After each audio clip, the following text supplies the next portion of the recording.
বিসমিল্লাহির রহমানির রহিম। Hello my lovely viewers, আসসালামু আলাইকুম। আজকে আরেকটি রান্নার রেসিপি নিয়ে আপনাদের সামনে হাজির হয়েছি। আজকে ঝুঁকিনি দিয়ে কাতলা মাছ রান্না করব।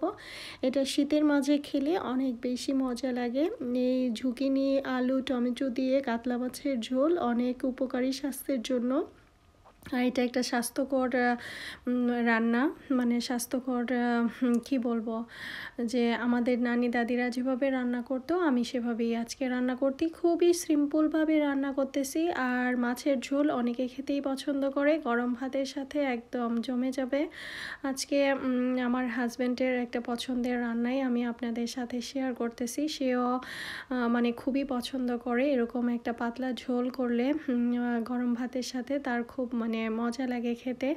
তো এখন তো একদম ঠান্ডা সিজন, সেজন্যে মানে এই খাবারগুলো আসলে বেশি মজা লাগে। এখন আমি নুন হলুদ মাখিয়ে একটু রেখে দিয়েছিলাম, তারপর আমি গরম করে কড়াইটা এখন আমি মাছগুলো ভেজে নিচ্ছি।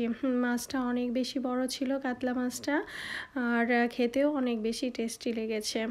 আর যারা এভাবে সিম্পলভাবে রান্না করে তাদের রান্নাটা যদি আমার মানে রেসিপি দেখে রান্না করে অবশ্যই মজা হবে, আমি গ্যারান্টি দিয়ে বলতে পারি। এখানে ঝুঁকিনি আর আলু কেটে নিয়েছি। প্রথমে ওই কড়াইয়েই আমি আর একটু তেল দিয়ে এখানে পেঁয়াজ আর রসুন দিয়ে দিয়েছি, আর পরিমাপ মতো লবণ দিয়ে নিয়েছি। এটা আসলে স্বাস্থ্যকর মানে মাছের একটা রেসিপি আপনাদের সাথে শেয়ার করতেছি। এটা ছোট বড় সবাই খেতে পারবে। আর আমি বাসায় যেটা রান্না করি সেটা আমার বাচ্চারাও খায়, আমি নিজেও আমরা খাই। তো সেই অনুযায়ী আমার মানে ঝালটা, নুন হলুদ মরিচটা ওভাবেই দিতে হয়। যারা ঝাল একটু বেশি খান, ঝাল একটু বেশি দিয়ে নেবেন। এটা পরিমাপ মতো চোখের আন্দাজে বুঝে নিতে হবে। আমি 2 চামচ করে দিয়ে দিতেছি সব কিছুই।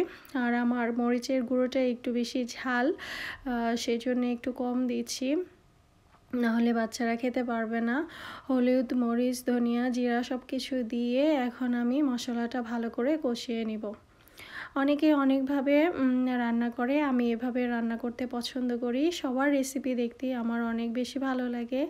আর আমার যারা শুভাকাঙ্ক্ষী আছে তারা আমার রেসিপি দেখে অনেক সুন্দর সুন্দর কমেন্ট করে, তাদের জন্য আমার ভালোবাসা।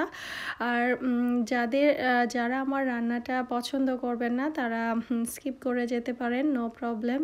সবার তো আর সব কিছু পছন্দ হয় না, অনেকের ভালো লাগে আবার অনেকের ভালো লাগে না। তো আমি যেভাবে প্রতিনিয়ত আমার লাইফস্টাইলটাই শেয়ার করার চেষ্টা করি, আজকে দুপুরবেলায় আমি এই কাতলা মাছটা এভাবে রান্না করেছি, সেটাই আপনাদের সাথে শেয়ার করতেছি। এখানে ঝুঁকিনির বাকল আমি ফালাই নাই, একদম ঝুঁকিনিটা একদম মানে ছোট ছোট করে পিস করে কেটে নিয়েছি। আলুটা এভাবে কেটে নিয়েছি। আর এটা একটু ভালো করে কষিয়ে নেব। সবজিগুলো ভালো করে কষিয়ে নিলে তাহলে খাবারের টেস্টটা আরও বেশি বেড়ে যায়।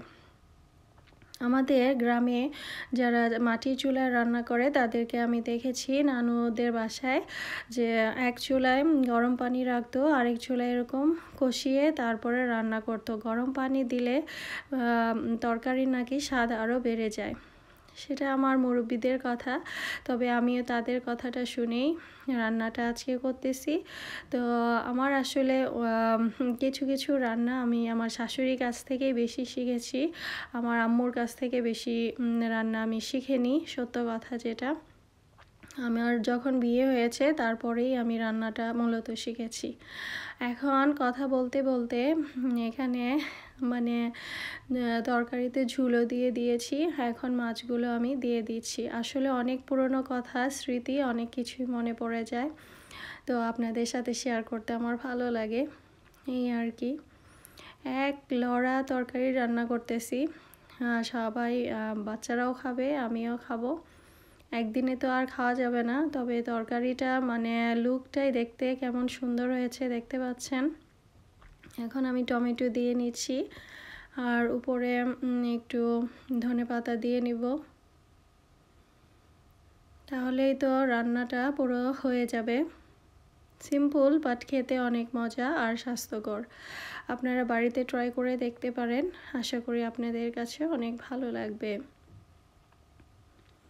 আসলে রান্না একটা শখের জিনিস, যে যেভাবে রান্না করে করতে পছন্দ করে এক একজনে এক একভাবে। এখানে ভাজা জিরের গুঁড়ো দিয়ে দিচ্ছি, এটা অবশ্যই দিবেন। লাস্টে যদি ভাজা জিরের গুঁড়োটা দেন তরকারির স্বাদ আরও বেশি মানে বেড়ে যাবে। এখন ধনেপাতা দিয়ে তারপরে আমি নামিয়ে নেব।